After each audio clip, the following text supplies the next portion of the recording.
Hello and welcome to this Managed Methods guide. Today we'll be taking a look at some common areas to investigate and look at in the Gmail tab here. The first thing we're going to be looking at today is going to be emails that contain phishing.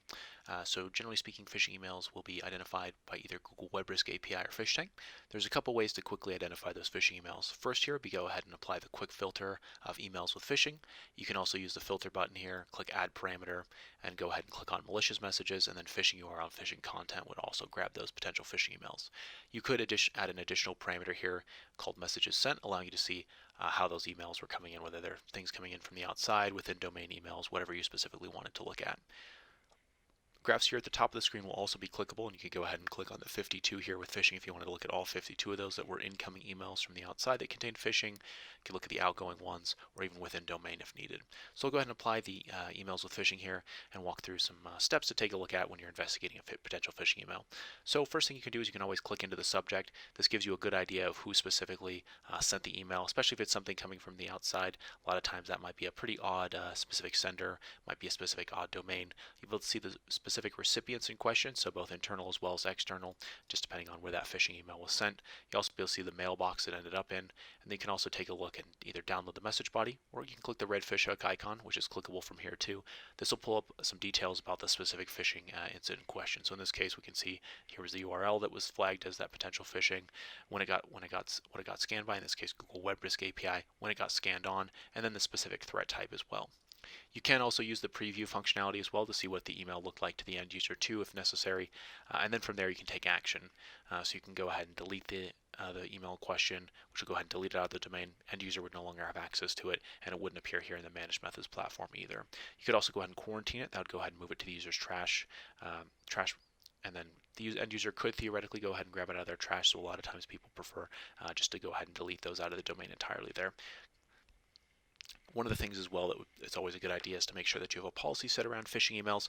That way the platform can take automatic action, whether that be to delete it, quarantine it, send warning messages, or just alert you about potential phishing emails that are coming into the domain as well. And that can help limit some of those phishing incidents and issues that may arise with those directly there. The next area that we can go ahead and look at are email messages that contain some kind of risk. Generally speaking, the risk tab is where you're going to want to investigate various risks, but this can be a helpful way to go ahead and download information or take a look at things as well if you need to kind of find one specific incident or kind of want to look at the overall distribution of risks within email as well. As you can see here within the graphs, pretty easy to identify the various kinds of risks and how those are going, whether those be in incoming emails, outgoing emails, or within domain emails. Again, you can go ahead and utilize the filter button here. That'll be the risky messages section, so you can go ahead and say risky message body, or risky attachment. And then we'll go ahead and just use the quick filter in this case and click on emails with risk here. So here are some of the various emails that contain some kind of risk. So maybe there's a specific incident that we've heard about that we want to go ahead and find directly there. We could go ahead and type into the subject line here. You could also search by the sender, the attachment, all kinds of different ways to go ahead and kind of filter and look specifically for what you're looking for here. In this case, I'm just going to go ahead and type don't here. We're seeing a bunch of different results here for these potential self-harm in this case. So if we were to click into any of these here, we'd be able to identify the sender, the domain, the recipients again, and then if we were to click on the, we quickly see here there's the self-harm tag, and if we were to click on this red icon here, indicating quickly here, got flagged by both our self-harm strict model and self-harm ML model here. Again, you could click that red icon there again to go ahead and take a look at those directly. You could also download the message body if you need to preserve this, or you can also preview this email as well if you want to take a quick look at kind of what was going on with this email directly as well too. But again, the risk tab is going to be your primary way to go ahead and take a look at those. But this can be helpful to kind of quickly take a look at one specific incident question if you want to do a deeper dive look. Then this can also give you some additional idea if this is a recurring incident, one-off incidents, things of that nature as well. So you can do kind of a deeper dive overall search here with the email side of things as well. So go ahead and clear those filters here. And next we'll talk a little bit about emails that might have some kind of malware associated with them. So again, here we can come over to the quick filters here, click on emails with malware, or we can apply the malicious messages filter here, and then messages with malicious attachments, which would capture those potential malware. We're going to be leveraging silence to look for that malware. And again, primarily the malware tab is where you're going to want to go ahead and look at those specific malware emails directly. But in this case, we'll go ahead and click on the quick filters here, click on those emails with malware.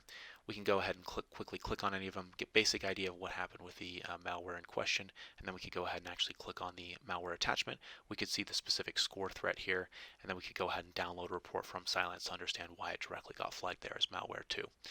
But generally speaking, again, you're going to want to go over to the malware tab and do some further investigation. But this can be helpful to quickly hop through those various email attachments if necessary.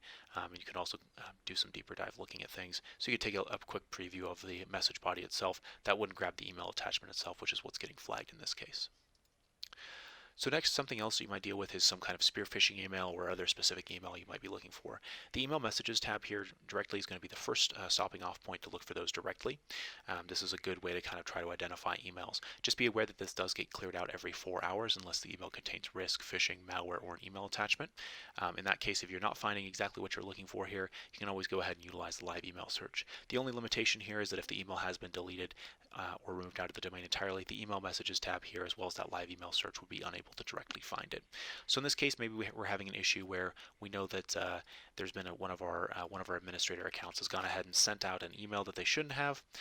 So we can take a look at this specific sender and see, okay, what are all the various emails that this particular user sent out. So if we were to scroll down here and take a look, we could try to go ahead and identify that specific email in question if needed. We could even go ahead and go over to the next page here and see if there's a specific one that we might be looking for. So maybe in this case, it's this student orientation email that we're worried about. That one specifically contains risk, but we also have this one called attention staff that maybe is one of concern as well. But if we know some further information about it, we could go ahead and further narrow this search down by switching it over to subject, mailbox, recipients, or domain as well. And those can be some additional ways to go ahead and find that email directly. So in this case, I'll go ahead and do a quick search by subject here. Look for any things that fall into the category of summer. So here we've got an email called Summer Bash. We go ahead and take a look at it. We can see this actually got sent to someone inside the domain here, and it's actually got sent to this student 3 account here. So this might be one that we want to go ahead and maybe delete out of the user's inbox or something of that nature as well. So we can come over here and quickly take those actions as needed. And you could do this with spear phishing emails as well, as long as they're within that 4-hour time frame. That's going to be the only limitation here.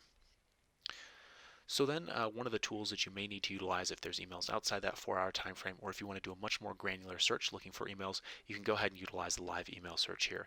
The live email search will allow you to do those live API calls throughout the entire domain to look for whatever specific emails you want to find, whether that be an email that was sent accidentally domain-wide, whether that be a spear phishing email, whatever the case may be. So lots of ways you can search through here. So one of those may be, okay, I know that there's a specific sender here. You know, it's this administrator account that I know that's sending the emails. I know maybe the subject has something to do with summer that I'm concerned about here. You know, they sent this out to, the whole student body when they shouldn't have, or they sent it out to a student account and they shouldn't have. So I know it got sent between this date. I could go ahead and pull those date ranges back as far as needed. But of course, the smaller the date range, if you do know when it got sent, that can definitely help speed up the search dramatically here. So in this case, I'll go ahead and actually pull this all the way out to that last Friday. Maybe I heard rumors that it went out that Friday, and I could go ahead and search for there. And then we can go ahead and click the search here. I could also even choose the specific time frame as needed here as well, and go ahead and run that search here directly. So here I can see the various emails that popped up when I went ahead and ran that search. I can take a look at those various emails and see where they ended up in these particular users' accounts here. So in this case, maybe it's fine that this teacher account had it, but these other 2 student accounts are ones where I want to go ahead and remove those directly.